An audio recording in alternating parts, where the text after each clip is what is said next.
नमस्कार दोस्तों, मैं अर्जुन आपका स्वागत करता हूँ स्टे बाय अर्जुन के यूट्यूब चैनल में। तो दोस्तों, आज की हमारी क्लास है संसद यानी पार्लियामेंट के बारे में। दोस्तों, आज की हमारी पहली क्लास है।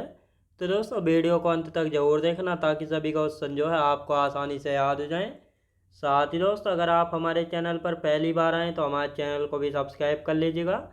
साथ ही बेल आइकन को प्रेस कर लीजिएगा ताकि हमारे आने वाले वीडियो का नोटिफिकेशन जो है आप तक पहुंचता रहे। चलिए दोस्तों, वीडियो को स्टार्ट करते हैं। तो आज की क्लास में हम जानने वाले हैं दोस्तों संसद यानी पार्लियामेंट के बारे में। आज की क्लास में हम जानेंगे। अब दोस्तों, सबसे पहले हम बात करते हैं विधायिका के बारे में। तो विधायिका होती क्या है? तो विधायिका की यदि बात की जाए तो विधायिका जो है कानून बनाने वाली संस्था होती है। क्या? विधायिका जो है कानून बनाने वाली जो है संस्था होती है, जिसको दो भागों में बांटकर हम पढ़ते हैं, यानी केंद्रीय विधायिका और राज्य विधायिका। तो केंद्रीय विधायिका की यदि हम बात करेंगे तो केंद्रीय विधायिका होती क्या है? यानी केंद्र या देश का कानून बनाने वाली जो संस्था होती है, इसको हम कहते हैं केंद्रीय विधायिका, जिसका अन्य नाम संसद यानी पार्लियामेंट भी जो है कहा जाता है।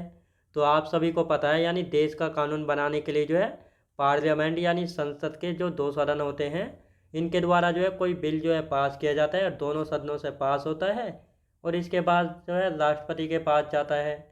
राष्ट्रपति जब इस पर सिग्नेचर यानी हस्ताक्षर कर देते हैं तो कोई भी बिल या विधेयक जो है एक्ट यानी अधिनियम जो है बन जाता है। राज्य विधायिका की हम बात करेंगे तो ये जो है राज्य का कानून बनाने वाली संस्था होती है। क्या दोस्तों? राज्य का कानून बनाने वाली संस्था जो है होती है। अब संसद यानी केंद्रीय विधायिका की यदि बात की जाए तो इसको जो है संविधान के किस भाग में रखा गया है? तो संसद यानी केंद्रीय विधायिका को जो है संविधान के भाग 5 में रखा गया है। तो संसद यानी केंद्रीय विधायिका की यदि बात करते हैं तो इसको जो है संविधान के भाग 5 में, किस में दोस्तों? संविधान के भाग 5 में जो है रखा गया है। अब आर्टिकल 79 की हम बात करेंगे। आर्टिकल 79 में किसके बारे में बात की जाती है? आर्टिकल 79 की हम बात करते हैं। आर्टिकल 79 तो इसमें संसद की संरचना के बारे में बात की जाती है। किसके बारे में? संसद की संरचना के बारे में। यानी संसद में राज्यसभा, लोकसभा व राष्ट्रपति जो है होते हैं। इन तीन के द्वारा जो है संसद जो है बनती है, यानी राज्यसभा, लोकसभा और राष्ट्रपति। यानी संसद में कानून बनाने के लिए जो है इन तीनों का जो है होना ज़रूरी है। यानी कोई भी बिल या विधेयक जो है पहले राज्यसभा या लोकसभा में पास होगा, यानी दोनों से पास हो जाता है। इसके बाद ये जाता है राष्ट्रपति के पास। जब इस पर हस्ताक्षर होंगे तभी जो है कोई भी कानून बनता है। इसीलिए संसद की संरचना में तीन होते हैं, राज्यसभा, लोकसभा और राष्ट्रपति। राज्यसभा का अन्य नाम राज्यों का परिषद या उच्च सदन इसको कहते हैं, यानी अपर हाउस।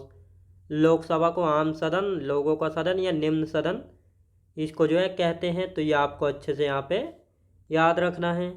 तो ये आपको पता लगा, राज्यसभा का अन्य नाम राज्यों की परिषद, उच्च सदन। लोकसभा को आम सदन या निम्न सदन कहा जाता है। अब जो संसद है इसका मुख्य कार्य क्या होता है ये आपको पता होना चाहिए। संसद यानी पार्लियामेंट का जो मेजर वर्क यानी मुख्य कार्य होता है कानून बनाना होता है। यानी जो संसद है इसका जो मुख्य कार्य है क्या होता है? कानून बनाना जो है इसका मुख्य कार्य होता है। तो ये आपको अच्छे से यहाँ पे याद रखना है। और कानून बनाने की प्रक्रिया क्या है? तो कानून बनाने की प्रक्रिया ये मैं आपको अच्छे से समझाता हूँ। यानी दोस्तों, ये हमने बनाई संसद यानी पार्लियामेंट। संसद के दो सदन होते हैं, ये तो आप सभी को पता है, लोकसभा और राज्यसभा। लोकसभा में वर्तमान में 543 सदस्य हैं और राज्यसभा में वर्तमान में 245 सदस्य हैं। जब कोई भी कानून बनाया जाता है तो सबसे पहले बिल या विधेयक जो है बनाया जाता है। ये कोई बिल या विधेयक है जिस पर जो है दोस्तों कुछ कानून या नियम जो है लिखे गए हैं। तो अब इस बिल या विधेयक को पहले लोकसभा या राज्यसभा किसी में भी जो है सबसे पहले पेश किया जा सकता है। लेकिन मान लेते हैं इसको लोकसभा में पेश किया और ये यहाँ पे पास हो गया। जब लोकसभा से ये बिल या विधेयक पास होगा तो इसके बाद कहाँ पर जाएगा? ये जाएगा राज्यसभा में। अब ये राज्यसभा में भी पास हो गया। यानी कोई भी बिल या विधेयक जो है राज्यसभा और लोकसभा दोनों में हो चुका है पास। जब ये दोनों में पास हो गए तो इसके बाद जाएगा राष्ट्रपति के पास। जब इस विधेयक या बिल पर जो है राष्ट्रपति अपने हस्ताक्षर यानी सिग्नेचर कर देते हैं तो यही बिल क्या बनेगा? एक्ट यानी अधिनियम बन जाता है, मतलब कानून जो है बन जाता है।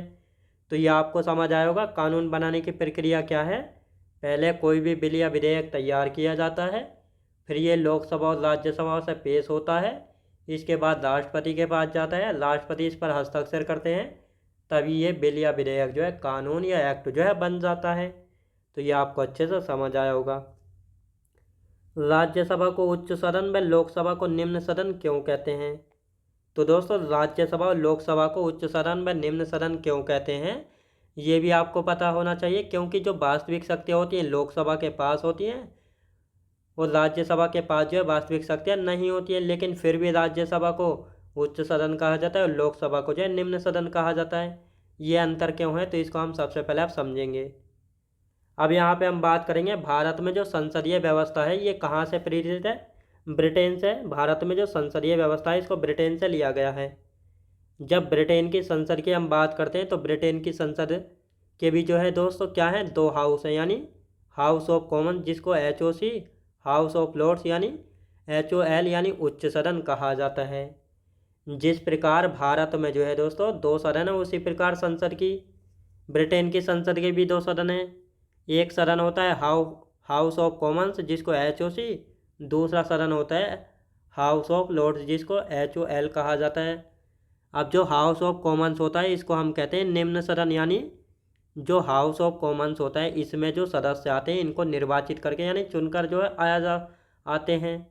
जो उस सदन होता है इसमें जो है दोस्तों कुछ सदस्य जो है इनको आम जनता के द्वारा जो है नहीं चुना जाता है, तो ये आपको याद रखना है।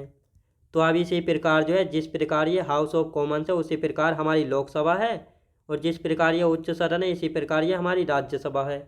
क्योंकि हमने जो संसद प्रणाली ली है ये ब्रिटेन से ही ली है, बिल्कुल सेम यही है। तो इसीलिए जो है दोस्तों इसको उच्च सदन और निम्न सदन इसलिए कहा जाता है, क्योंकि जो ब्रिटेन में राजा महाराजा हुआ करते थे, बड़े जमींदार हुआ करते थे, इनको जो है जब ये संसद बन गई तो इनकी शक्ति कम हो गई, तो इन्होंने कहा कि हमको भी जो है संसद में जगह मिलनी चाहिए। तो ये जौन सा उच्च सदन है इसीलिए जो है दोस्तों इनको जो है इसमें जगह दी गई थी। इन्होंने कहा कि हमारे पास शक्तियाँ कम है हम जानते हैं, लेकिन हमको जो है उच्च सदन कहा जाए। तो इसीलिए जो है जो राज्यसभा में इसमें जो है शक्तियाँ कम होती हैं, लेकिन इसको जो है उच्च सदन कहा जाता है। तो ये आपको याद रखना है। तो ये आपको पता लगा होगा किस प्रकार जो है इनको उच्च सदन व निम्न सदन जो है कहा जाता है। अब ये भारत की संसद है, भारत की संसद यानी लोकसभा और राज्यसभा, राज्यसभा को उच्च सदन और लोकसभा को निम्न सदन कहा जाता है। और ये जो भारत की संसदीय व्यवस्था है ये ब्रिटेन की संसदीय व्यवस्था से जो है ली गई है, तो ये भी आपको अच्छे से यहाँ पे याद रखना है। तो ये समझ आया होगा आपको उच्च सदन और निम्न सदन जो है क्यों कहा जाता है। अब आर्टिकल 85 की बात करते हैं। आर्टिकल 85 क्या है, तो इसमें हम देखेंगे संसद के कितने सत्र चलते हैं। आर्टिकल 85 कहता है संसद के सत्रों के बीच कम से कम 6 माह से ज़्यादा का अंतर जो है नहीं होना चाहिए। एक साल में 2 सत्र या सेशन होने चाहिए, लेकिन परंपरा के तहत जो है एक साल में संसद के 3 सत्र यानी सेशन होते हैं, यानी बजट सत्र, मानसून सत्र, शीतकालीन सत्र।